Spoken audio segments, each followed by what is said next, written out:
नमस्कार। आज देश की तमाम फटाफट खबरों में आपका स्वागत है। खबरों के लिए आप हमारे चैनल को सब्सक्राइब कर सकते हैं। तो बढ़ते हैं खबरों की ओर। आज देश के राजनीतिक इतिहास की सबसे बड़ी दुर्घटना मानी जा सकती है। 21 मई को आज से 31 साल पहले दक्षिण भारत के तमिलनाडु में भारत के पूर्व प्रधानमंत्री राजीव गांधी की हत्या हो गई थी। आज कांग्रेस पार्टी समेत पूरा देश उन्हें याद कर रहा है। इस मौके पर उनके बेटे राहुल गांधी ने भी अपने पिता को याद करते हुए उन्हें बात दुनिया से साझा की। अपने पिता की 31वीं पुण्यतिथि पर कांग्रेस नेता और केरल के वायनाड से सांसद राहुल गांधी ने ट्वीट करके अपने पिता को याद किया। राहुल गांधी ने लिखा कि उनके पिता दूरदर्शी नेता थे जिनकी नीतियों ने आधुनिक भारत को आकार देने में मदद की। बकौल राहुल गांधी वो एक दयालु और उदार शख्सियत थे। वो मेरे और प्रियंका दोनों के लिए एक अद्भुत पिता थे जिन्होंने हमें क्षमा और सहानुभूति का मूल्य सिखाया। मुझे उनकी बहुत याद आती है। दिल्ली यूनिवर्सिटी के प्रोफेसर रतनलाल को ज्ञानवापी मस्जिद केस को लेकर सोशल मीडिया पर आपत्तिजनक टिप्पणी करने के मामले में गिरफ्तार कर लिया गया है।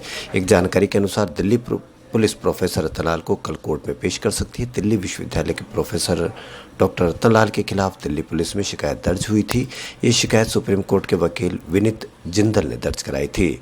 डॉक्टर रतनलाल के खिलाफ धार्मिक भावनाओं को आहत करने के समर्थन में शिकायत दर्ज हुई है। Assam national register of citizens authority ने राज्य में एनआरसी के पूर्व कोऑर्डिनेटर प्रतीक हजेला के खिलाफ पुलिस केस दर्ज कराया है। आपराधिक जांच विभाग या सीआईडी में दर्ज की गई प्राथमिकी में हजेला के खिलाफ अलावा कुछ अन्य अधिकारियों और कर्मचारियों के भी नाम हैं जो असम में एनआरसी को अद्यतन करने की कवायद में शामिल थे। राष्ट्रीय जनता दल ने शुक्रवार को आरोप लगाया कि राबड़ी देवी के साथ पूछताछ के दौरान सीबीआई के अधिकारियों ने उनके साथ बदसलूकी की और असंसदीय भाषा का उपयोग किया। राबड़ी बिहार की पूर्व मुख्यमंत्री और राजद प्रमुख लालू प्रसाद की पत्नी है। केंद्रीय अन्वेषण ब्यूरो की टीम ने कल शुक्रवार सुबह 10 सर्कुलर रोड स्थित राबड़ी देवी के आवास पर छापा मारा था। सीबीआई द्वारा भ्रष्टाचार को लेकर दर्ज किए गए एक नए मामले में उनका भी नाम शामिल है।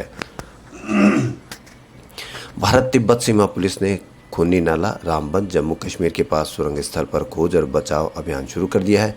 गुरुवार रात अचानक हुए भूस्खलन के मलबे में 9 मजदूर फंस गए थे। 15वीं बटालियन आईटीबीपी के जवान एक स्नीफर डॉग के साथ बचाव अभियान में शामिल हो गए हैं। सुरंग एक नई शुरू की गई है परियोजना थी और केवल 3 से 4 मीटर की खुदाई की गई थी। तभी रात करीब 10:15 बजे भूस्खलन हुआ जिसमें वहां काम करने वाले मजदूर फंस गए। भूस्खलन में कई ट्रक, खुदाई करने वाले और अन्य वाहन पूरी तरह से क्षतिग्रस्त हो गए हैं। सुप्रीम कोर्ट ने बीमा कंपनियों द्वारा मामूली और काल्पनिक आधार पर इंश्योरेंस क्लेम खारिज करने को लेकर फटकार लगाई है। शीर्ष अदालत ने शुक्रवार को कहा कि बीमा कंपनियां कई मामलों में दावों को मामूली आधार पर मना कर रही है। उन्हें दावों का निपटारा करते समय बहुत तकनीकी रवैया नहीं अपनाना चाहिए। कोर्ट ने कहा कि बीमा कंपनियों को ऐसे दस्तावेज नहीं मांगने चाहिए जिन्हें बीमाधारक हालातों के कारण पेश कर पाने की स्थिति में न हो। शीर्ष अदालत ने 2013 में चोरी हुए ट्रक के लिए बीमा पॉलिसी के तहत दावे के संबंध में यह टिप्पणी की। भारत ने कहा है कि चीन द्वारा पैगोंग लेक पर बनाया जा रहा दूसरा पुल उस क्षेत्र में है जो 1960 से उस देश के अवैध कब्जे में है। विदेश मंत्रालय के प्रवक्ता अरिंदम बागची ने शुक्रवार को कहा कि भारत ने कभी भी अपने क्षेत्र पर इस तरह के अवैध कब्जे को स्वीकार नहीं किया है। बागची ने कहा कि हमने चीन की ओर से पैंगांग लेक पर अपने पूर्व के पुल के साथ एक पुल बनाए जाने की खबरें देखी। ये दोनों पुल उन्हीं क्षेत्रों में है जो 1960 के दशक से चीन के अवैध कब्जे में है। दिल्ली एनसीआर में उमस भरी गर्मी के बीच शुक्रवार को कई इलाकों में बरसात से जहां राहत देखने को मिली वहीं खराब मौसम के कारण कई फ्लाइट को डाइवर्ट करना पड़ा। राजधानी में शुक्रवार शाम बादलों की गड़गड़ाहट के बीच बारिश ने दस्तक दी। गुरुग्राम और नोएडा के कई इलाकों में पहले ही बारिश ने मौसम को खुशनुमा बना दिया था। बारिश से तापमान में भी तेजी से गिरावट आई। दिल्ली में पिछले कुछ दिनों में तापमान 45-46 डिग्री सेल्सियस तक पहुंच गया है। इस कारण लू के थपेड़ों के साथ उमस ने लोगों का जीना मुहाल कर रखा है। रोड रेज केस में मिली 1 साल की सजा काटने के लिए नवजोत सिंह सिद्धू पटियाला जेल पहुंच गए। इसी जेल में सिद्धू के पुराने विरोधी विक्रम मजीठिया ड्रग्स केस में बंद है। सिद्धू को जेल में 3 महीने बिना वेतन के काम करना होगा। इसके बाद वे 30 से 90 रुपये रोजाना कमा पाएंगे। राज्य के जेल मंत्री हरजोत बैंस ने कहा कि वे जेल में सिद्धू को कोई वीआईपी ट्रीटमेंट नहीं मिलेगा।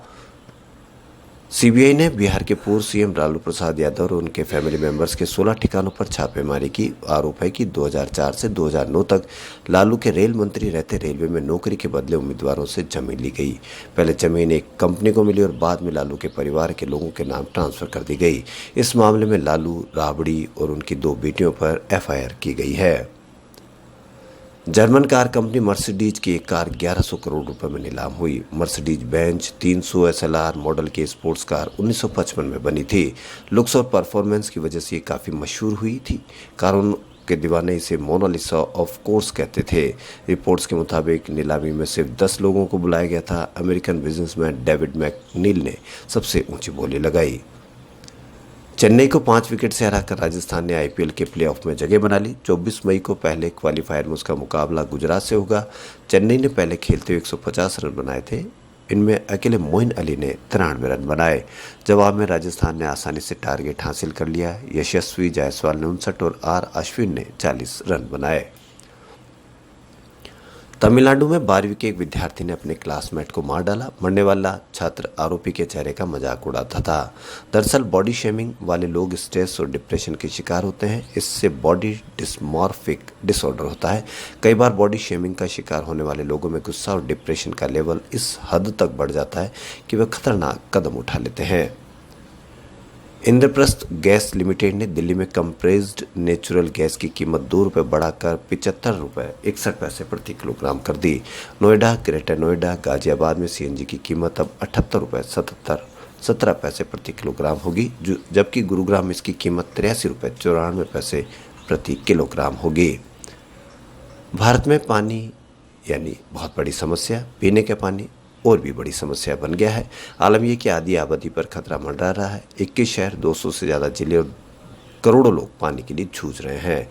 बारिश का पानी स्टोर न करके हम पानी की कमी को और बढ़ा रहे हैं। इजराइल जैसे देश वाटर को यूज़ करने से ज़्यादा रीयूज़ पर फोकस कर रहे हैं। भारत को भी इसी दिशा में सोचना होगा। यूरोप में मंकी पॉक्स के 100 से ज़्यादा मामले सामने आने के बाद जहां यूरोपियन यूनियन में हड़कंप मच गया, वहीं विश्व स्वास्थ्य संगठन ने भी इस पर चिंता जताई है। ब्रिटिश पब्लिकेशन द टेलीग्राफ के अनुसार विश्व स्वास्थ्य संगठन ने तेजी से बढ़ते मंकी पॉक्स के मामले को लेकर चर्चा करने के लिए आपातकालीन बैठक बुलाई है। कंगना रनौत की फिल्म धाकड़ कई लुक में नजर आ रही है। इसके लिए उन्होंने प्रोस्थेटिक मेकअप का सहारा लिया। कंगना के करीबी मयंक मधुर ने दैनिक भास्कर से बातचीत में कहा कि इस फिल्म में कंगना के कई लुक है। खासकर भोपाल वाले शेड्यूल में जिस लुक में वो दिव्या दत्ता के पास गिरोह का पर्दाफाश करने भेष बदल कर जाती है, उस लुक को एडॉप्ट करने में उन्हें 6 घंटे लगे थे। एक जमाने की सबसे खूबसूरत एक्ट्रेस माने जाने वाली विमी पहली ही फिल्म हमराज के बाद स्टार बन गई थी। इस फिल्म के बाद उनके घर के बाहर प्रोड्यूसर और डायरेक्टर्स की लाइनें लगा करती थी। हमराज, वचन, आबरू, पतंगा जैसी बेहतरीन फिल्मों में नजर आई विमी 60 के दशक में 3 लाख रुपए फीस लिया करती थी। विमी को फिल्मी दुनिया में खूब शोहरत मिली, लेकिन उनकी निजी जिंदगी ऐसी बदतर हालात में गुजरी जिसकी कल्पना करना भी काफ़ी मुश्किल है। पति को छोड़कर जिसके साथ जिंदगी गुजारनी चाहिए, उसी शख्स ने उन्हें शराब की लत लगा दी और प्रोस्टिट्यूशन के तरफ धकेल दिया। बॉलीवुड एक्टर कार्तिक आर्यन की फिल्म भूल भुलैया 2 आज रिलीज हो चुकी है। फैंस इस फिल्म को खूब पसंद कर रहे हैं। 19 मई को इस फिल्म की स्पेशल स्क्रीनिंग मुंबई में रखी गई थी। कार्तिक के पेरेंट्स ने भी इस फिल्म को देखा और उन्होंने अपने बेटे और उनकी परफॉर्मेंस की खूब तारीफ की। खबरों फिलहाल इतना ही। यदि आपको हमारा चैनल पसंद आए तो लाइक, सब्सक्राइब, शेयर अवश्य